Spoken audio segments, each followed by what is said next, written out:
قرآن میں اللہ پاک فرماتے ہیں وَأَنذِرْ عَشِيرَتَكَ الْأَقْرَبِينَ،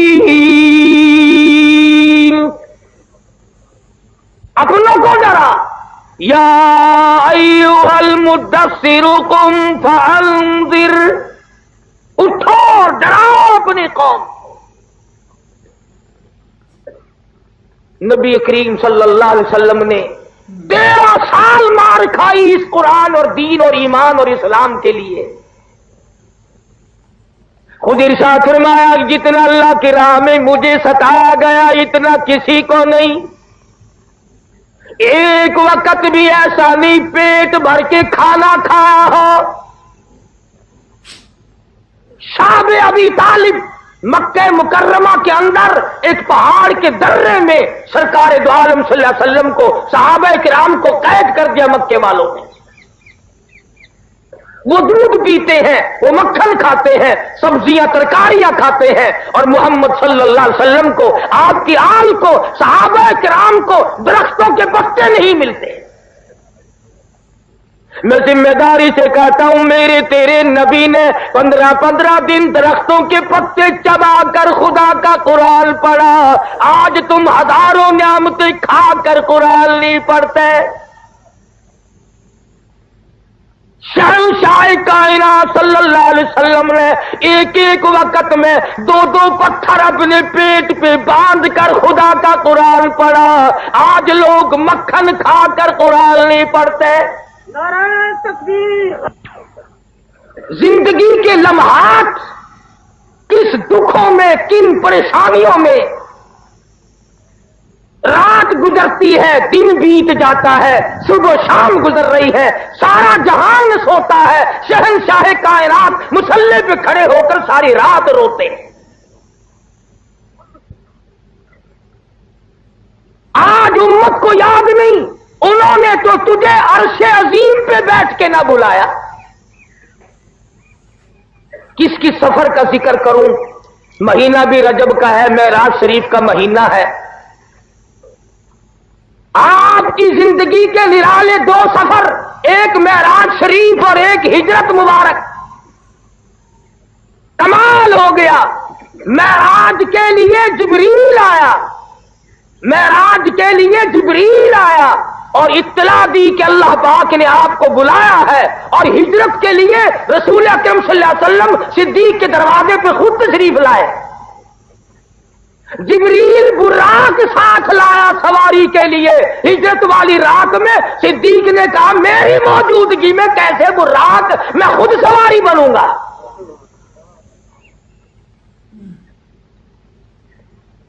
1,29,000 صحابہ کرام کی تعداد ہے، جان مال آل سب کچھ قربان کر دیا۔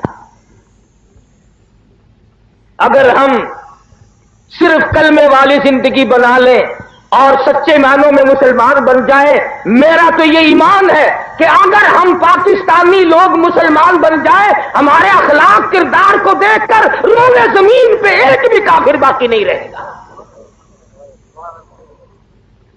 سوال تو یہ ہے کہ میرا اور آپ کا اٹھنا بیٹھنا لینا دینا زندگی کاروبار تمام کا تمام اسلام کے خلاف ہے۔ مجھے کئی مرتبہ ملک سے باہر بھی جانے کا اتفاق ہوتا ہے، عموماً ہندو لوگ یہی اعتراض کرتے ہیں کہ جی اگر آپ لوگ قرآن کو مان لیں تو دنیا میں کوئی بھی پھر منکر نہیں رہے گا۔ تو مصیبت تو یہ ہے کہ آپ لوگ نہیں مانتے۔ مثلا قرآن نے کہا کسی کی بہو بیٹی کی طرف نگاہ نہ اٹھاؤ، مگر ہم بعد نہیں آتے۔ قرآن کریم نے مطالبہ کیا، حکم دیا شراب نہ پیو حرام ہے، ہم نے کہا نہیں جی یہ پیسے جو اللہ نے دیے ہیں ان کو پھر ہم خرچ کہاں کریں۔ قرآن کریم نے کہا جوا نہ کھیلو، اس نے کہا جی پھر اور دن نہیں کٹتا، رات کو دل نہیں لگتا، پھر وقت کیسے کٹے۔ قرآن کریم نے کہا کسی کو قتل نہ کرو، ارشاد فرمایا مدنی کریم صلی اللہ تعالی علیہ وسلم نے جب مسلمان کے لیے ہتھیار اٹھاتا ہے اللہ کا عرش عظیم کانپنے لرزنے لگ جاتا ہے. اللہ پاک پوچھتے ہیں تجھے کیا ہوا؟ عرش عظیم رو کے کہتا ہے ناحق مسلمان کا خون ہو رہا ہے.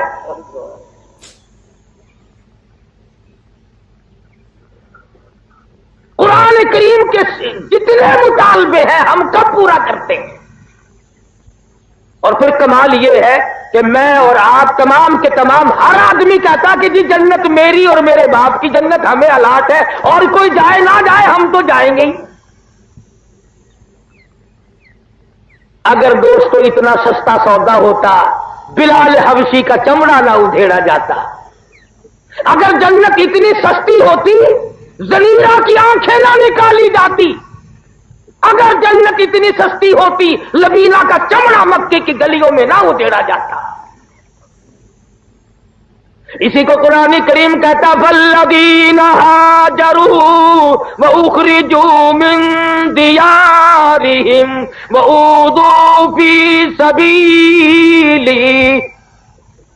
وہ لوگ جنہوں نے ہجرت کی اللہ کی راہ میں مصیبت اٹھائی تکلیف اٹھائی دنیا کا معاملہ کوئی نہیں ایمان کے لیے مصیبت اٹھائی ایمان کے لیے تکلیف کاٹی ایمان کے لیے طرح طرح کے عذاب جھیلے. اللہ پاک فرماتے ہیں وَأُوذُوا فِي سَبِيلِي وَقَاتَلُوا وَقُتِلُوا لَأُكَفِّرَنَّ عَنْهُمْ سَيِّئَاتِهِمْ وَلَأُدْخِلَنَّ جنات تجری من تحتها الانہار.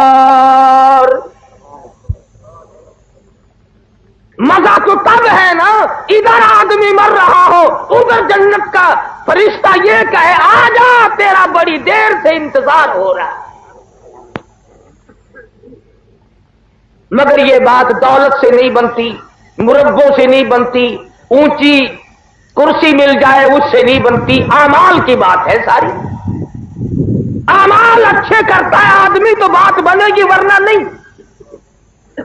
امام الانبیاء محبوب کبریا حضرت محمد مصطفیٰ صلی اللہ تعالی علیہ وسلم نے ارشاد فرمایا او لوگوں اپنی زندگی کا ایک ایک لمحہ شمار کیا کرو. صحابہ کرام سے پوچھا تمہیں اپنی زندگی کی کس قدر امید ہے؟ ایک صحابی کہنے لگا مجھے ظہر کے بعد عصر کی نماز کی امید ہے. ایک صحابی کہنے لگا مجھے مغرب کے بعد عشاء کی امید ہے. ایک نے کہا مجھے عشاء کے بعد فجر کی امید ہے. حضور اکرم صلی اللہ علیہ وسلم نے فرمایا تم نے بڑی لمبی امیدیں باندھ رکھی ہیں. آپ نے صحابہ کرام کے سامنے اپنا قدم مبارک اٹھایا اپنا پیر اٹھایا اور فرمایا اے لوگوں میں محمد الرسول اللہ صلی اللہ علیہ وسلم کا یہ حال ہے یہ جو میں نے پیر قدم اٹھایا ہے نہ معلوم زمین پہ رکھا بھی جائے گا کہ نہیں. فرمایا میرا یہ حال ہے جو سانس اندر کو گیا نہ معلوم وہ لوٹ کے باہر بھی آئے گا کہ نہیں. صحابہ کرام نے عرض کر دیا یا رسول اللہ صلی اللہ علیہ وسلم ارشاد فرماؤ آدمی کی جان کیسے نکلتی ہے؟ فرمایا ریشمین کپڑا لے لو خاردار کانٹوں والے جھاڑ پہ ڈال دو لکڑیوں سے چھیتو پلہ پکڑ کر کھینچو جیسے اس کا سوت ٹوٹ جاتا ہے. فرمایا آدمی کی رگوں کو یوں توڑ کے رکھ دیا جاتا ہے.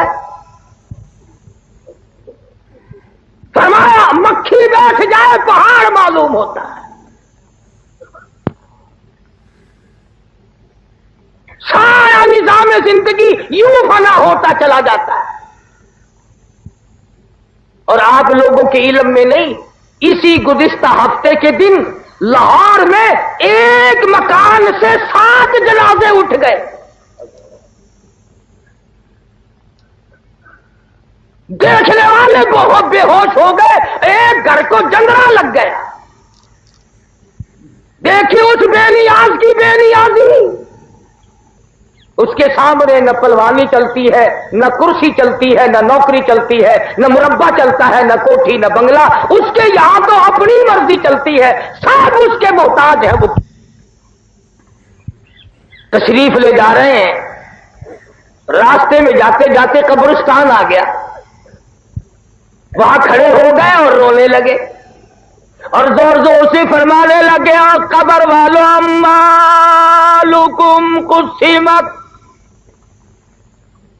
جس مال کو تم نے رات دن جمع کیا تھا، چوری کر کر کے جمع کیا، ڈاکے مار مار کے جمع کیا، ناجائز طریقے سے کمایا، جائز طریقے سے کمایا، جس مال کو تم نے جمع کیا تھا تیرے مرنے کی دیر تھی، وہ تو وارثوں میں تقسیم ہو گیا،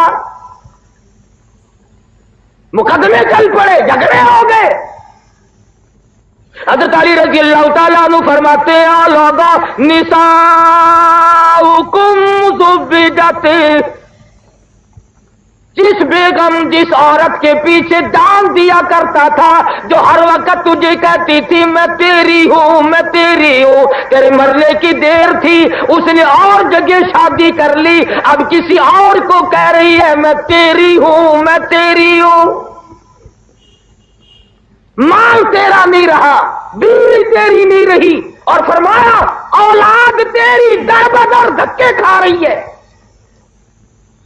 اور قبر والوں تمہارا کیا حال ہے، تم اپنا بتاؤ۔ ساتھیوں کی طرف خطاب کر کے فرمایا اگر یہ بول سکتے بتاؤں کیا جواب دیتے؟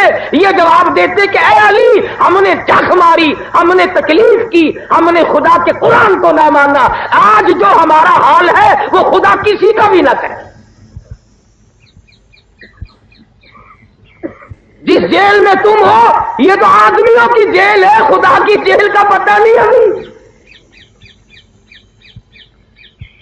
فرمایا ثم لا يموت فيها ولا يحيا، نہ مرو گے نہ جیو گے، لاکھوں برس گزر جائیں گے پانی کا قطرہ نہیں، لوگ رویں گے پچھتاویں گے، وَإِن يَسْتَغِيثُوا يُغَاثُوا بِمَاءٍ كَالْمُهْلِ يَشْوِي الْوُجُوهَ، پانی پانی پانی پکاریں گے لوگ جہنم میں، الہی پانی، لاکھ برس گزر گئے پانی نہ ملا، آواز آئے گی فَشَارِبُونَ عَلَيْهِ مِنَ الْحَمِيمِ، فَشَارِبُونَ شُرْبَ الْهِيمِ، ان کو ایسا گرما گرم کھولتا ہوا پانی پلاؤ جس کے پینے سے اکڑیاں باہر آ جائیں۔ ارشاد فرمایا محمد عربی صلی اللہ علیہ وسلم نے کہ یہ ہونٹ، یہ لب اتنے سوج جائیں گے کہ اوپر کا ہونٹ کمر پہ جا پڑے گا اور یہ نیچے کا ہونٹ پیروں کے انگوٹھوں پہ آ پڑے گا۔ گناہ کا اقرار نہیں کرتے، جرم کا اعتراف نہیں کرتے، میں اور آپ معافی نہیں مانتے، توبہ کرنے کا مزاج نہیں بناتے۔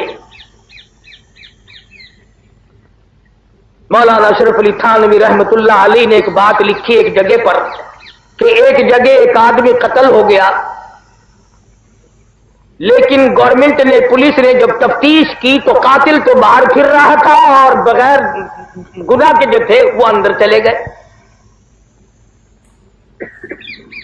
ہوتے ہوتے وہ آدمی پھانسی لگ گیا جس نے قتل نہیں کیا تھا، ایک آدمی اس معاملے کو جانتا تھا، اللہ میاں سے سوال کر دیا الہ العالمین یہ تو تو بھی جانتا ہے میں بھی جانتا ہوں کہ فلاں آدمی گناہگار ہے اور فلانا بے گناہ تھا وہ چڑھ گیا، تو جواب ملا میرے بندے مثل میں فرق ہے، گناہ تو ہے اس کا بھی، مثل میں فرق ہے۔ کیسے کہ ایک دن یہ پانی کی نالی پہ بیٹھا تھا، ایک کیڑا تیرتا ہوا جا رہا تھا، وہ کنارے لگنا چاہتا تھا، یہ اس کو دھکیل کر پیچھے کرتا تھا، جب تک وہ مر نہ گیا اس نے اس کی جان نہ چھوڑی، اور میری وہ کیڑا مخلوق نہ تھی۔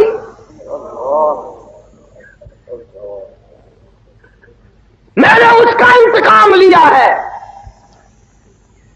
بابا گناہ آدمی سے ایسا ہوتا ہے کہ اس کو آدمی سمجھتا بھی نہیں کہ میں نے کیا کہ نہیں، اور یوں ہی اس کا دربار معاف کرنے کے لیے کھلا ہے۔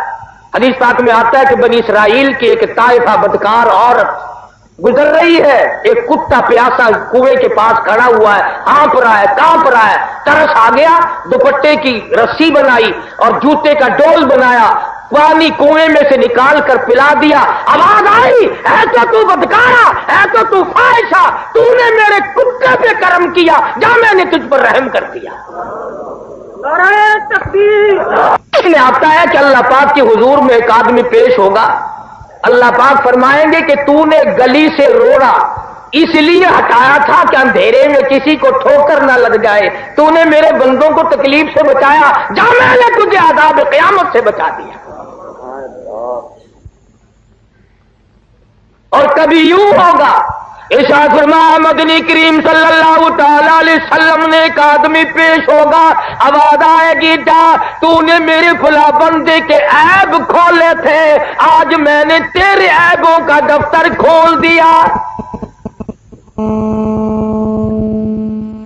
حاصل یہ کہ صحابہ کرام اور حضور اکرم صلی اللہ علیہ وسلم اور اولیاء کرام کے جتنے بھی واقعات اور حالات ہیں وہ تمام کے تمام ہمارے لیے زندگی گزارنے کا ایک عجیب راستہ بنتے ہیں۔ ذکر تو ہم سب کرتے، ہم کہتے تو میں اور آپ ہم سارے ہیں، خدا سچا، خدا کا قرآن سچا، نبی سچا، نبی کا فرمان سچا، اہل بیت سچے، ان کا فرمان سچا، صحابہ کرام سچے، ان کا فرمان سچا، وہ ٹھیک ہے، لیکن عمل اس کے مطابق ہم کرتے نہیں۔ نماز اپنی مرضی کی، روزے اپنی مرضی کے، حرام و حلال کھانے پینے کے میدان میں ہم تمام کے تمام اپنی مرضی چلاتے ہیں۔ وہ غلام کس کام کا جس نے اپنی مرضی چلائی، وہ اولاد کس کام کی جس نے اپنی مرضی چلائی، وہ بیوی کس کام کی جس نے اپنی مرضی چلائی، وہ بندہ کس کام کا جو خدا کی نہیں مانتا۔ خدا کہتا ہے کہ میرے محبوب کی اطاعت کرو، ہر معاملے میں اطاعت کرو۔ اور مجذوب نے تو بڑی عجیب عجیب باتیں کہی ہیں، بڑا عجیب اللہ والا گزرا ہے، کہتا ہے کہ یہی تجھ کو دھن ہے رہوں سب سے بالا، یہی تجھ کو دھن ہے رہوں سب سے بالا، او زینت نرالی ہو فیشن نرالا، اور جیا کرتا ہے کیا یوں ہی مرنے والا، تجھے حسن ظاہر نے دھوکے میں ڈالا۔ مرنے والا کبھی یوں زندگی گزارتا ہے، بڑی عجیب عجیب بات کہتا ہے، کبھی کہتا ہے کہ کیسے کیسے گھر اجاڑے موت نے، کھیل کتنوں کے بگاڑے موت نے، پیلو تن کیا کیا بچھاڑے موت نے، سرو قد قبروں میں گاڑے موت نے۔ کروڑوں سالہ زندگی، آخرت کی زندگی، قیامت والی زندگی، پلسرات سے گزرنے والی زندگی، اس کے لیے ہمیں صبح شام رات دن تیاری کرنی چاہیے۔ حدیث پاک میں آتا ہے 50 قرآن کریم میں 50,000 سال کا ایک دن، فرمایا اذا السماء انشقت، یہ آسمان پھٹ پڑے گا، اذا الشمس کورت، یہ سورج گر پڑے گا، واذا النجوم انکدرت، یہ ستارے زمین پہ گر پڑیں گے، وتکون الجبال کالعہن المنفوش، پہاڑ کپاس کی طرح ہوا میں اڑتے پھریں گے۔ جن لوگوں نے عشق والی زندگی بسر کی محمد عربی صلی اللہ علیہ وسلم کے ساتھ، ان کا کچھ اور ہی حال بنا۔ کیا شان ہے ان لوگوں کی جو سدا اور ہمیشہ حضور صلی اللہ علیہ وسلم کے ساتھ رہے۔ ارے 2 جہان قربان کر دوں ان آنکھوں پہ جنہوں نے حضور کا ایک مرتبہ نہیں لاکھوں مرتبہ دیدار کیا۔ وہ شاگرد کتنے اچھے ہوں گے جن کا استاد محمد مصطفیٰ ہو صلی اللہ علیہ وسلم، وہ مرید کتنے اچھے ہوں گے جن کا پیر محمد مصطفیٰ ہو صلی اللہ علیہ وسلم، وہ مقتدی کتنے اچھے ہوں گے جن کا امام الانبیاء ہو، وہ فوج کتنی اچھی ہوگی جن کا کمانڈر ان چیف کالی کملی والا ہو، وہ